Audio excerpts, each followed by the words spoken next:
wanted to get on here really quick and just do a quick video of just like some basic wig washing.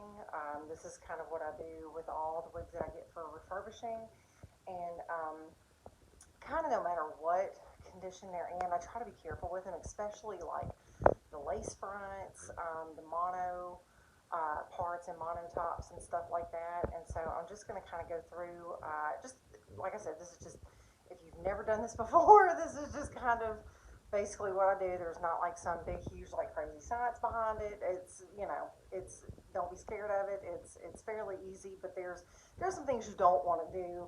And then there's just some things that are, you know, just, you know, techniques or whatever that are kind of, I guess, more recommended, since a lot of these are synthetic hair and not like real hair. So anyway, I just am going to get stuff started. I've got a few wigs here, and let me see if I can turn this around. Okay, so please excuse my messy bathroom, but I've got a couple of tubs here, and then I have one that I'm going to finish fill. I put a little bit of water in it, but I'm going to kind of show you how I do my shampoo and fill it up. And then I've got like some different wigs here that I'm going to place. Sometimes in these tubs, because they're kind of larger, I'll put like 2 in each one, maybe 3 if they're like super short, like pixie cuts or something like that. And you can see I've like already got my belly all wet from washing these. But okay, so what I am going to do is I actually really love this stuff. It's Shea Moisture Wig and Weave residue remover. It's a good shampoo. And what I usually do for a tub this size is I'll put probably, I guess, about a tablespoon, maybe a little bit more, a squirt more, always cold water, and then I swish it around to kind of get it all mixed in and suds up. So fairly easy, but just, you know, you never know which ones are going to be heat friendly or not, so just always use cold water. It still works really, really well to clean, you know, clean the wigs and stuff. So, all right, hang on just a second. Okay, so now that I have that on the countertop, a lot of these are really dry, and so I actually talked extensively with a lady at a wig shop, and she swears she swears by this stuff, like this. It is a fabric softener, but it's the hypoallergenic. It's got a gentle fragrance. It's not super, I mean, it's pretty fragrant, but it doesn't really last that long in the wigs.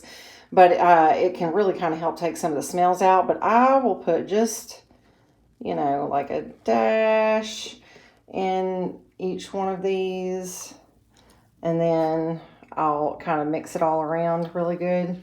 Depending on how matted up or super dry these are, I may put less or a little bit more. I have one that is literally a hot mess, and I'm not even sure it can be saved, but I'm going to put it probably in this middle one, so I'm going to put a whole bunch more in here in a minute. It's almost dreadlocks, so I don't know. We're going to try it. But anyway, this lady at this wig shop just told me it was just like a budget-friendly thing, and, you know, she said women have been doing it for years and years, and it works really well. And so I've got a couple that I'm going to put in here. A lot of times when I'm doing them, when they come in the bags, I'll keep the bags like right behind the little thing I'm going to put them in. This way I just don't lose, you know, the identifying information. And a lot of times, like one, I have an Aesthetica wig here. This one is the Aesthetica wig. I'm not going to put it in there with another Aesthetica wig. I'm going to put it in there with a Raquel Welch. That way, if there's, you know, a couple in there, then I'll know which one is which.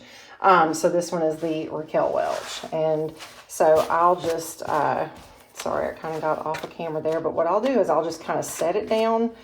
I'll just set it down in here, and I'll just kind of press. Now, I'm not going to sit there and, you know, do like this and scrub and stuff like that. I'm just gently, you know, pressing, and that just kind of gets the soapy water all throughout.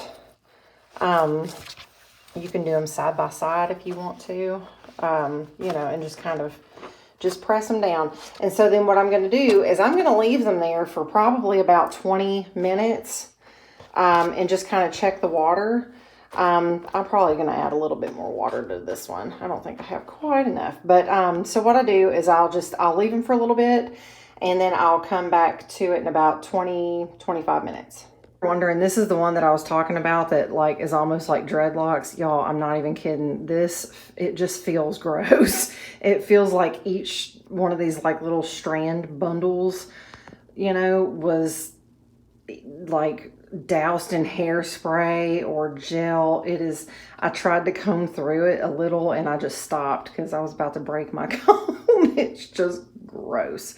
So I put some more fabric softener in there, and I'm going to let this one sit for a while. So I figured, you know, if I can't get it to fix, then I mean, this will just be one of those that I'll practice or something on, because it is just in not good shape. So here's to hoping.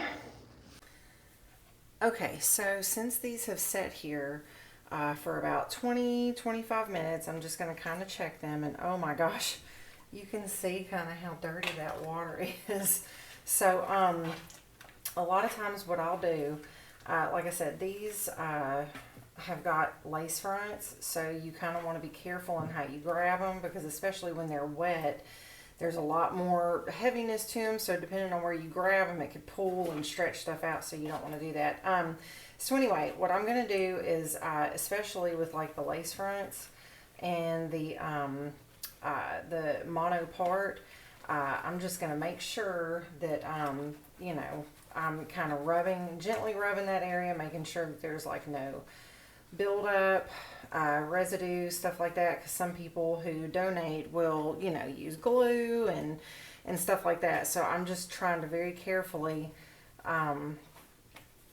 you know, just kind of rub those areas. I don't see anything on there, so I think that that is pretty okay.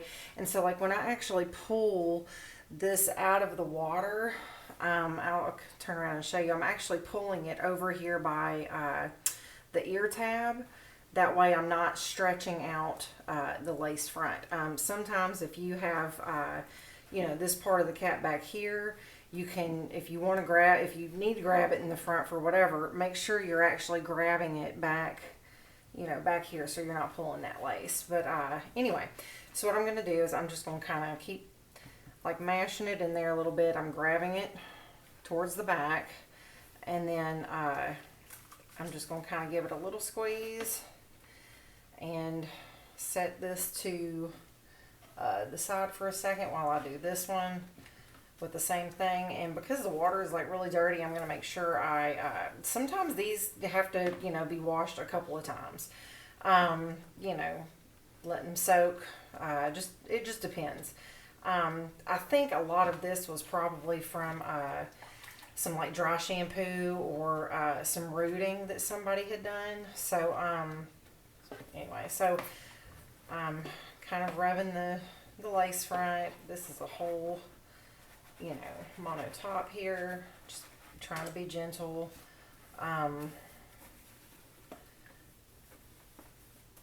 Making sure that there's like no buildup and stuff like that. Now you don't want to get in here and just like start just going nuts like you would scrubbing your own hair. We don't want to do that. So so anyway, I am pulling on the ear tab here. Yeah, wow, that is, can you see that? That is like pink almost. It's really gross. Oops, I just got water everywhere. Okay, so I'm going to put these back in here after I've dumped that water out. I'm going to fill this back up with water.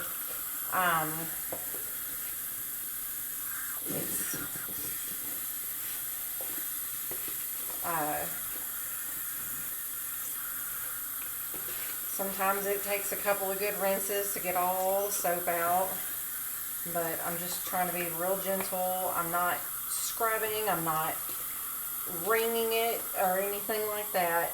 Just trying to kind of barely just squeeze a little bit. That way it pushes water just kind of throughout the whole thing.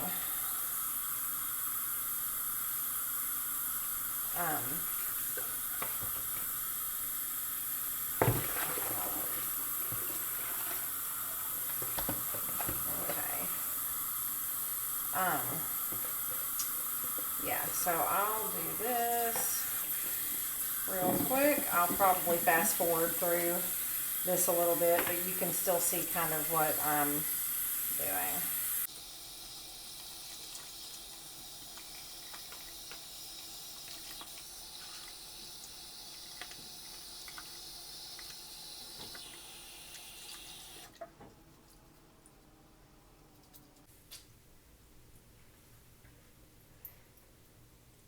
Okay, and I'll angle this up. You can see I have like a towel over here. So what I'll do is, you know, you don't want to like wring it out or anything like that.